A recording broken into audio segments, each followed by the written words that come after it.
तो स्वागत है आप लोगों का हमारे चैनल राइमर स्टूडियो में। और आज का हमारा टॉपिक रहेगा merits and demerits of blockchain. वाह जी, पहली वीडियो जरूर देखिए। अगर आपको ये वीडियो समझनी है तो आपको पहली वीडियो देखना जरूरी है। What is blockchain. और आज की वीडियो रहेगी मेरिट्स एंड डीमेरिट्स। मुझे मतलब नहीं पता इसका, लेकिन इंग्लिश में कुछ होता है फायदे और नुकसान। तो आइए चलते हैं वीडियो की तरफ और जानते हैं क्या है आज की वीडियो में। तो एडवांटेजेस जानने से पहले हर्ष जी, क्या आप बताना चाहेंगे हमारे दर्शकों को कि ब्लॉकचेन क्या होता है? कुछ एक ब्रीफली बता दीजिए। फिर से मैं बताऊं? बता दीजिए आप। तो सिंपल सी भाषा में बताएं तो ऑनलाइन डिस्ट्रीब्यूटेड सिस्टम जहां की डेटा स्टोर होता है उसे बोलते हैं ब्लॉकचेन। बिल्कुल, online distributed system which can store data in blocks that is called blockchain. तो पहला बेनिफिट हमारा रहेगा, जब पहला एडवांटेज हमारा रहेगा ब्लॉकचेन का, वो है हर्ष जी डिस्ट्रीब्यूटेड सिस्टम। जैसे कि कहते हैं कि डिस्ट्रीब्यूटेड सिस्टम है जो डाटा डब्बे में पड़ा है। हाँ जी, डिस्ट्रीब्यूटेड मेरे हिसाब से क्यों कहते हैं, अगर थोड़ी सी इसको हिंदी भाषा में समझाएं तो देखो, एक होता है सेंट्रलाइज्ड, एक हुआ डिस्ट्रीब्यूटेड। डिस्ट्रीब्यूटेड का मतलब कि एक डेटा को एक ही जगह नहीं रखा गया, अलग अलग जगह रख दिया, तो वो डिस्ट्रीब्यूट होगा। कि अगर एक चीज के साथ कोई छेड़खानी करे या एक चीज थोड़ी खराब हो जाए तो इसका मतलब है कि सारा ही डेटा खराब नहीं होगा, सिर्फ तो वही नोड खराब होगा। वही नोड। जैसे कि ब्लॉकचेन में हमने पिछली वीडियो में बताया था कि डेटा है वो डिस्ट्रीब्यूटेड सिस्टम में पड़ा होता है। तो डिस्ट्रीब्यूटेड सिस्टम में डेटा पड़ा है तो एक नोड हमारी खराब होती थी तो वहीं पे उसी नोड में फर्क पड़ता था, ना कि बाकी नोड्स में। तो इसी वजह से वो नोड इनवैलिड होती थी और बाकी ब्लॉकचेन हमारी वैलिड रहती थी और उसकी आगे की इनवैलिड हो जाती थी। तो इससे हमारा वही डेटा खराब हुआ। तो ये हमारा पहला बेनिफिट था कि वो डिस्ट्रीब्यूटेड है। और सेंट्रलाइज्ड में क्या होता है, एक सेंटर अथॉरिटी होती है, तो सेंटर खराब हुआ तो पूरा डेटा करप्ट हो गया। तो जैसे कि ये डिस्ट्रीब्यूटेड सिस्टम हमने देखा हर जी, तो इसका सेकंड एक बहुत बड़ा एडवांटेज है सिक्योर। ये बहुत सिक्योर है। कैसे है? ये सबसे ज्यादा बड़ी एडवांटेज है ब्लॉकचेन की, कि वो सबसे ज्यादा सिक्योर अभी तक के अगर माना जाए कोई टेक्नोलॉजी है तो वो ब्लॉकचेन है। इसका रीजन एक है कि ये डिस्ट्रीब्यूटेड है। बिल्कुल है ना। इससे होगा क्या, देखिए, अगर सेंट्रलाइज्ड है, मान लीजिए हमने कोई एंट्री की या हमने कोई ट्रांजैक्शन की, तो उसकी इंफॉर्मेशन वो सेंट्रलाइज्ड में जाएगी। बिल्कुल। और वो सारी इकट्ठी होकर एक जगह पड़ी रहेगी। लेकिन ब्लॉकचेन में क्या हो रहा है, security is the top most. Reason है कि वो अलग अलग जगह हो गया ना। 10 ब्लॉक बन गए, 10 ट्रांजेक्शन, 10 अलग ब्लॉक, 10 अलग नोड्स। तो अगर कोई टेम्पर करता भी है, कोई छेड़खानी अगर होती भी है, कोई प्रॉब्लम अगर किसी ट्रांजैक्शन के साथ होती भी है, तो वो सिर्फ एक नोड या एक ब्लॉक में होगी। बिल्कुल। वो हर एक पूरे ही डेटा को खराब नहीं कर देगी, सारी ट्रांजैक्शन 100 के 100 ट्रांजैक्शन को खराब नहीं कर देगी। वो कोई एक ट्रांजैक्शन ऐसी होगी जिसको हम बदल भी सकते हैं। और फॉर एग्जाम्पल कोई आदमी एक नोड खराब कर भी दे या एक ब्लॉक में टेम्परिंग कर भी दे तो भी सर हैश बदल जाएगा। बिल्कुल, हम नहीं कर पाएंगे। तो ब्लॉकचेन के अंदर टेम्परिंग करना या हैकिंग करना नामुमकिन, नियर टू इम्पॉसिबल। तो आसान भाषा में जो मुझे समझ लगा है मैं बता देता हूँ। ब्लॉकचेन में ऐसा है कि अगर आप कोई भी नई एंट्री करते हैं तो उसके लिए एक नया ब्लॉक बनता है। यस। जैसे कि सेंट्रलाइज सिस्टम में होता था तो सेम डेटाबेस में जाके एंट्री वो एक ही जगह पर रहती थी। यहाँ पे एक नया ब्लॉक बनता है और अगर नया ब्लॉक बन रहा है हर एंट्री के लिए, तो अगर किसी एक ब्लॉक में होगा तो वो डेटा चेंज हुआ तो वो हमें पता लग जाएगा क्योंकि उसका हैश चेंज हो गया। तो बहुत बढ़िया। तो इसी हिसाब से ये बहुत सिक्योर है, जिसका सेकंड एडवांटेज सिक्योर। बहुत सिक्योर नहीं राहुल जी, बहुत ज्यादा सिक्योर। तो राहुल जी, जो नेक्स्ट एडवांटेज रहेगा वो रहेगा ट्रांसपेरेंट, पारदर्शिता। हाँ। तो जैसे हम एक एग्जांपल लेके इसे एक्सप्लेन करने की कोशिश करते हैं। जैसे अभी फॉर अ टाइम बिंग हम ऑनलाइन शॉपिंग करते हैं। करते हैं हम ऑनलाइन शॉपिंग? आप भी करते हो ना? मेरे पास पैसे नहीं है। तो अभी पिछली वीडियो में आप करोड़पति थे। मैं भूल गया था। तो जैसे हम कोई शॉपिंग करते हैं, जब हम शॉपिंग करते हैं हर्ष जी, तो हम क्या करते हैं, हम जैसे अमेजोन है, हम उस पर डिपेंडेंट हैं। हाँ जी। वो अगर हमें प्रोडक्ट दिखा रहा है, उसके रिव्यूज, उसके फीडबैक, हमें नहीं पता कि वो हमें सेम प्रोडक्ट डिलीवर होगा कि नहीं। हम पहले पैसे दे देते हैं और हम वो प्रोडक्ट ले लेते हैं और बाद में हमारे पास आता है 6-7 दिन के बाद। हाँ जी। बट ब्लॉकचेन, अगर हम ब्लॉकचेन टेक्नोलॉजी को देखें तो वो क्या करता है, वो उसका पूरा रिकॉर्ड रखता है जो कि बदला ना जा सके। हाँ जी। और वो अवेलेबल रहता है हमारे पास। अगर हम सप्लाई चेन मैनेजमेंट का एग्जांपल लें, हाँ जी, उसकी मैन्युफैक्चरिंग से लेके उसकी डिस्ट्रीब्यूशन तक हमारे पास सारा रिकॉर्ड रहेगा। होगा भी ब्लॉक वाइज। और होगा भी ब्लॉक वाइज। अगर एक प्रोडक्ट बना है और हमें उस ब्लॉक का बता दिया गया है, तो उसकी जो नेक्स्ट नोड होगी वो उसकी वहां से निकलने की होगी, उसकी नेक्स्ट नोड होगी उसकी डिलीवरी तक की होगी, जो भी बीच में जितने भी स्टेप्स स्टेट पहुंचा। और अगर वो प्रोडक्ट चेंज कर दिया गया तो उसका हैश बदल जाएगा जाएगा। और ऐसा नहीं हो पाएगा। इसीलिए ये ट्रांसपेरेंट है, बहुत ज़्यादा ट्रांसपेरेंट है। इस तरह से तो मुझे लगता है राहुल जी, अब हमें MI के नहीं, आईफोन के डब्बों में MI के फ़ोन नहीं मिलेंगे, क्योंकि जो कि कई बार कंप्लेन हमने देखी भी है कि मंगाते कुछ है निकलता कुछ है। वो चीज़ क्यों? क्योंकि वो अभी डिजिटल सिस्टम है, ब्लॉकचेन पे नहीं है। तो मुझे लगता है राहुल जी की ना ब्लॉकचेन आज की अब ये शौक नहीं है, या ये नीड बन जाएगी, आने वाले 10 या 20 सालों में हर जगह पाई हर इंडस्ट्री का ब्लॉकचेन एक पार्ट होगा, टॉप मोस्ट पार्ट। और इसी के साथ जैसे ये मिलता ही है ना, तो इसी वजह से इसका एक टॉपिक जो हमने बताया भी है, बट उसको अलग से इन्होंने एडवांटेज की तरह बताया है, वो है इम्यूटेबल। मैंने तो वर्ड भी पहली बार सुना। इम्यूटेबल मतलब जिसे चेंज ना किया जा सके, बदला ना जा सके। क्योंकि वही बात आ गई, एक ब्लॉक में एक बार एंट्री हो गई डेटा की तो उसे बदला नहीं जा सकता। हाँ, तो देखिए जब हैश एक फिंगरप्रिंट, एक ब्लॉक का एक हैश होगा, बिल्कुल, उससे पिछले ब्लॉक का एक अपना हैश होगा जो कि उसके अंदर होगा, उससे अगले का अपना एक हैश होगा, और ये आप कैसे बदलोगे? इंटरलिंक्ड है और नहीं बदला जाएगा। इसलिए इसका जो नेक्स्ट एडवांटेज है वो है इम्यूटेबिलिटी। इम्यूटेबल है ये, जो बदला ना जा सके, जो एक बार आपने भर दिया आप उसे चेंज नहीं कर सकते। तो हर्ष जी, इम्यूटेबिलिटी के बाद बात आती है असेसिबिलिटी पे। तो असेसिबिलिटी क्या चीज है? असेसिबिलिटी कि आप कितने इजीली डेटा को एक्सेस कर सकते हैं। हाँ जी, देखिए अब हमने पिछली वीडियो में आई बटन पे देख लीजिएगा, उस वीडियो को जरूर देखिएगा इस वीडियो के साथ साथ। तो असेसिबिलिटी हर्ष जी, जैसे कि बता रहे थे आप असेसिबिलिटी, अब यहाँ पे असेसिबिलिटी का मतलब है कि डेटा फ्लो कितना फास्ट है। हाँ जी, सही बात। अभी क्या होता है, जैसे सेंट्रलाइज सिस्टम है तो क्या कुछ भी होगा तो उसके बीच में बहुत सारे और भी चीजें इंक्लूड है। जैसे कि हम एग्जांपल लेते हैं बैंकिंग में, हाँ जी, अभी आपने मुझे ट्रांसफर पैसे करने हैं तो कितने स्टेप हैं इसमें? हाँ, पहले आप अपने बैंक के पास जाएंगे, वो बैंक जो मीडियोकर बैंक होगा वहां जाएगा, उसके बाद मेरा बैंक आएगा, मेरा बैंक फिर मेरा अकाउंट आएगा, फिर मुझे वो ट्रांसफर करेगा। तो ये क्या हो गया, डेटा बहुत लेट पहुंच रहा है।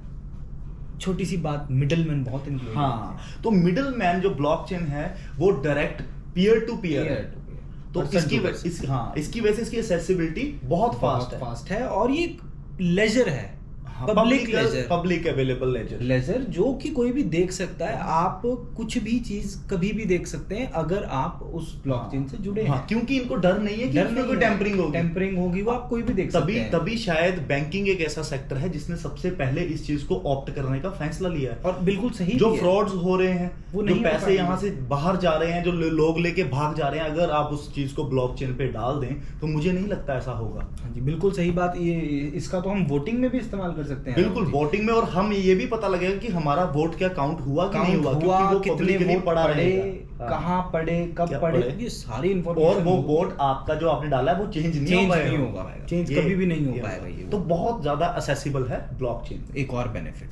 बेनिफिट, तो ये तो हो गए 5 मेजर बेनिफिट्स। इसके अलावा आप हर चीज बताएंगे और कौन कौन से बेनिफिट?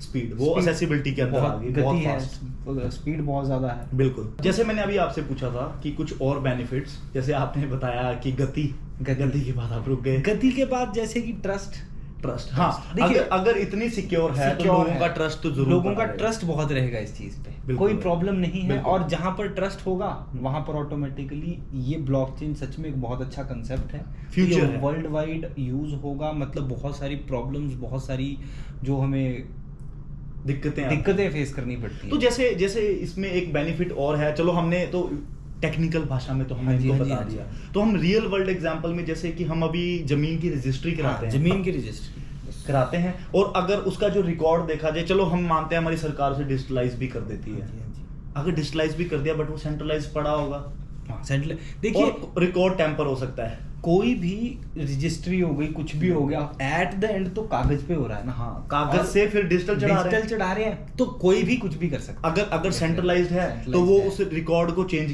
किया जा सकता है। तो मुझे लगता है जो 1991 में उन्होंने डेट टाइम स्टैंप के लिए किया था, तो आज वो लगभग हर चीज के लिए होगा। देखिए सेम डेट टाइम स्टैंप हुआ, मतलब तो वही होगा ना, बैक डेट में जाके आप बदल नहीं सकते। देखिए अब हम बहुत सारी स्टेट्स की बात करें तो बहुत सारे मरे हुए लोगों को भी वोट जाती थी, पेंशन जाती थी, लेकिन अगर यही चीज ब्लॉकचेन में होती तो वो रिकॉर्ड नहीं हो सकता। जब गया तो गया आदमी। हाँ, तो वही बात आ गई ना कि रिकॉर्ड जो है हर्ष जी, तो वो रिकॉर्ड जिसके नाम पे जमीन अब है, जिसके नाम पे थी, और जहां से वो पुराना रिकॉर्ड ओरिजिनेट हुआ, वो कभी नहीं बदला जाएगा और वो उस जमीन का असली हकदार जो है वो ब्लॉकचेन पे चढ़ा ही रहेगा। ये है पावर है ब्लॉकचेन की कि कोई फ्रॉड जो है, इसलिए ट्रस्ट बनेगा इस पे। आम इंसान का ट्रस्ट बनेगा इस टेक्नोलॉजी पे, पता रहेगा कि हमारा डेटा सिक्योर है। ये टेक्नोलॉजी मुझे लगता है कि आम इंसान के बहुत काम की, बिल्कुल बहुत कंपनीज के तो है ही है, लेकिन ये आम इंसान के लिए भी और ऐसे ही कहते हैं कि हेल्थ सेक्टर में भी, हेल्थ सेक्टर में भी ऐसे ही कुछ इंश्योरेंसेस हो गए, इंश्योरेंस फ्रॉड हो गए, टैंपरिंग हो गई, जहां एक बंदे का पेशेंट रिकॉर्ड जो कि वो पब्लिकली नहीं दिखाना चाहते तो उतना प्राइवेट रहेगा, जितना पब्लिकली दिखाना चाहे उतना पब्लिकली दिखाएंगे, और पेशेंट के रिकॉर्ड के साथ कोई भी छेड़खानी नहीं कर सकता। कभी ऐसा होता है एक का ब्लड टेस्ट दूसरे के, हाँ बिल्कुल तो अब ये नहीं होगा। तो बहुत जगहों पर, सेक्टर पे, लगभग हर सेक्टर में इसके बहुत से बेनिफिट हैं। हर सेक्टर में, आप फार्मिंग में ले लीजिए, आप कहीं पर भी हाँ, फार्मिंग का तो जैसे हमने जमीन का तो बता दिया, बाकी भी इसके साथ बहुत इनोवेटिव चीजें आ रही हैं। जैसे जैसे हम आगे वो आती रहेंगी, हम आप तक जरूर पहुंचाते रहेंगे। तो फिर आगे चलते हैं। अगर इतने फायदे हैं तो कुछ तो नुकसान होंगे। कुछ नुकसान चाहे छोटे ही हों, चाहे छोटे या बड़े, जो नुकसान तो नुकसान है वो हमारा बताना फर्ज है, हम आपको अभी बताएंगे। तो आइए चलते हैं नुकसान की तरफ। तो हर्ष जी, ब्लॉकचेन का पहला डिसएडवांटेज जो मुझे लगता है, और जो ब्लॉकचेन का भी नहीं है, जो इंफॉर्मेशन ब्लॉकचेन के बारे में लोग घुमा रहे हैं, जहाँ हर जगह आपको वीडियो में मिलेगा कि जब भी हम ब्लॉकचेन के डिसएडवांटेज की बात करते हैं तो वो शुरू करते हैं बिटकॉइन के डिसएडवांटेज। नहीं, देखिए वो गलत है। Bitcoin is not blockchain. Bitcoin एक क्रिप्टो करेंसी है जो कि ब्लॉकचेन टेक्नोलॉजी को यूज करके बनी है, और उसने मानते हैं कि उसको वो लाइमलाइट में लाई थी। पर आप बिटकॉइन के डिसएडवांटेजेस को ब्लॉकचेन के डिसएडवांटेजेस नहीं कह सकते। यस, तो सबसे बड़ी प्रॉब्लम आप ब्लॉकचेन एज अ टेक्नोलॉजी उसके क्या डिसएडवांटेजेस हैं, ये है। अब ब्लॉकचेन के क्रिप्टो करेंसी में या बिटकॉइन में क्या डिसएडवांटेज है, वो ब्लॉकचेन के डिसएडवांटेजेस नहीं। तो ब्लॉकचेन पहला डिसएडवांटेज है, blockchain is not BITCOIN। Blockchain is not bitcoin है। वो बिटकॉइन ने ब्लॉकचेन टेक्नोलॉजी को यूज किया है, उससे बिटकॉइन बनाया है। ठीक है, तो रियलिटी में सबसे पहली डिसएडवांटेज है, और वो डिसएडवांटेज हमें नहीं पता लगता, वो उनको पता लगता है जो कंपनी ब्लॉकचेन चलाती है। बहुत ज्यादा कॉस्ट, वेरी एक्सपेंसिव, बहुत ज्यादा महंगी नहीं है। तो ये बहुत महंगी है। अगर आप यूज कर रहे हैं ब्लॉकचेन तो ठीक है, आपको अच्छा लगेगा, बट जो कंपनी उसे अफोर्ड कर रही है, इट्स हाईली मेंटेनेबल और बहुत एक्सपेंसिव है। तो पहला डिसएडवांटेज है, ये बहुत एक्सपेंसिव। तो दूसरा जो डिसएडवांटेज रहेगा वो रहेगा पावर कंजप्शन। हाँ, तो राहुल जी आप बताएंगे जरा पावर अब पता क्या है, जैसे अब यहाँ हम एग्जांपल ले सकते हैं, क्योंकि हमारे पास एग्जांपल बिटकॉइन का है। हम अगर ब्लॉकचेन टेक्नोलॉजी एक्सपेंसिव कैसे हुई, तो जब हम प्रूफ ऑफ वर्क ब्लॉकचेन में यूज करते हैं तो हम उस नोड को प्रूफ ऑफ वर्क के लिए सारी जगह फैलाते हैं, हर किसी को देते हैं। तो हर माइनर क्या, हर नोड को हम माइनर कहते हैं, जो माइन करता है, जो कॉम्प्लेक्स कैलकुलेशन को सॉल्व करता है, अपनी कंप्यूटिंग पावर देता है उसे सॉल्व करने के लिए। तो आप देखिए कितनी पावर लगती है। 50% ऑफ द ब्लॉकचेन या नोड को ऐड करने के लिए 50% हमें एक्सेप्टेंस चाहिए। हाँ जी, तो उस पावर कंजम्पशन से आप देखिए एक छोटी सी मैथ कैलकुलेशन या एक कैलकुलेशन करने के लिए कितनी पावर यूज हो रही है। और ब्लॉकचेन को वैसे ही सिस्टमाइज करने के लिए बहुत पावर चाहिए, चलाने के लिए भी बहुत पावर चाहिए। तो फिर वो माइनर्स हैं, उन सबके पावर कंजम्पशन तो हो ही रही है। बेशक कोई कहीं कहीं बैठ के कर रहा है, डिस्ट्रीब्यूटेड है, बट पावर जो यूज हो रही है वो हो रही है, इसलिए ये बहुत ज्यादा पावर कंजम्पशन करती है। तो ये इफेक्टिव यहाँ नहीं। तो ब्लॉकचेन का दूसरा डिसएडवांटेज हो गया। तीसरा डिसएडवांटेज है प्राइवेट की। देखिए बहुत बड़ा एडवांटेज भी है प्राइवेट की, लेकिन उसी के साथ एक बहुत बड़ी डिसएडवांटेज भी है। मान लीजिए अगर आप अपनी प्राइवेट की गलती से वो गुम हो गई या किसी तरह से वो क्रैश हो गई, कुछ भी रीजन रहा। अब ओल्ड स्कूल क्या था, ओल्ड स्कूल था कि आपको प्राइवेट की, यहाँ पे हमें डिसएडवांटेज को एक्सप्लेन करने की कोशिश करता हूँ। जब पुराना टाइम था तो क्या होता था कि आप एक प्राइवेट की आपको मिलती थी, आप उसे एक हार्डवेयर डिवाइस में स्टोर कर लेते थे, जहाँ आप एक पेन ड्राइव तो चलो तब नहीं होती थी, आप सॉल्व कर लेते थे, उसे कहीं पे भी स्टोर कर लेते थे। तो क्या होता था, जहाँ तो अगर तो प्राइवेट की आपकी हार्ड डिस्क क्रैश कर गई, जहाँ पे आपने रखी आपसे गलती से गुम हो गई, तो फिर खत्म, उसका कोई इलाज नहीं है, कोई रिकवरी नहीं है, कोई कुछ नहीं है। तो आपने जो इन्वेस्ट किया था, जहां आपने जो भी किया था उस मोमेंट ऑफ टाइम पे, तो वो आपके लिए व्यर्थ हो गया और जितनी भी इंफॉर्मेशन उस चीज में थी वो आपको कभी नहीं मिलेगी। तो कहीं ना कहीं ये सिक्योर है कि प्राइवेट की आप ही एक्सेस कर सकते हैं, बट कहीं ना कहीं ये डिसएडवांटेज है कि अगर आपके पास प्राइवेट की नहीं है तो आप खत्म। देखिए तो इसीलिए बने डिजिटल वॉलेट्स, इसीलिए बने इसी चीज को रिकवर करने के डिजिटल पर, जहां डिजिटल वॉलेट है, जहां कोई अपनी सर्विस आपको दे रहा है तो आपसे कमीशन भी लेगा। देखिए घर में ताला हम चोरों से बचने के लिए लगाते हैं, लेकिन कभी कभी जब चाबी खो जाती है तो वही ताला हमें घर से बाहर कर देता है। तो यही तोड़ना पड़ता है, लेकिन ये ताला कभी नहीं टूटता। तो इस तरह से प्राइवेट की एक बहुत बड़ा डिसएडवांटेज नहीं है, लेकिन कह सकते हैं कि एक डिसएडवांटेज है मेरे जैसे लोगों के लिए जो भूल जाते हैं। तो इसीलिए इसके साथ शायद प्राइवेट की जो एक डिसएडवांटेज है ये शायद एडवांटेज बन जाए और उनको जीना सिखा दे कि चीजों की केयर कैसे की जाती है। यस।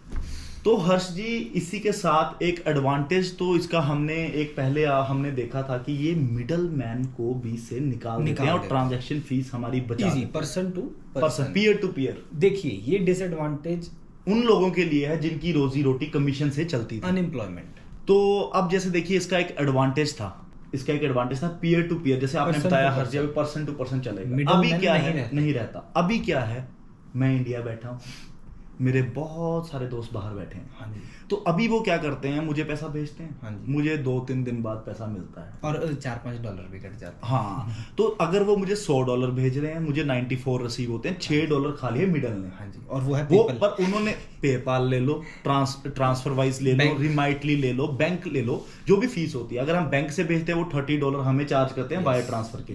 तो इसमें ये ट्रांजेक्शन फीस नहीं है। तो अभी अनएम्प्लॉयमेंट कैसे होगी?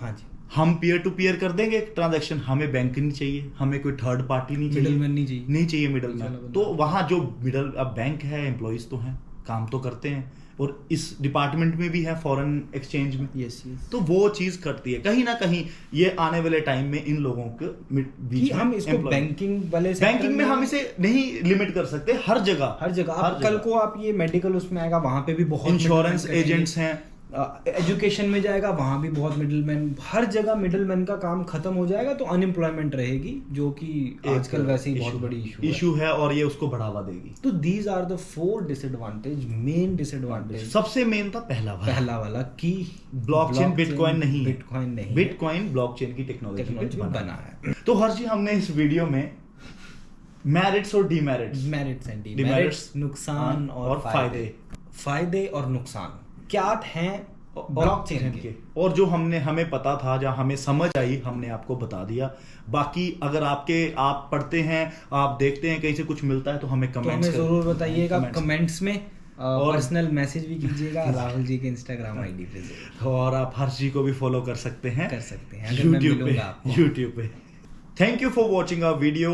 आप हमारी वीडियो को लाइक करें, शेयर करें, हमारे चैनल को सब्सक्राइब करें, हिट द बेल आइकन, और हमारे चैनल के साथ बने रहें।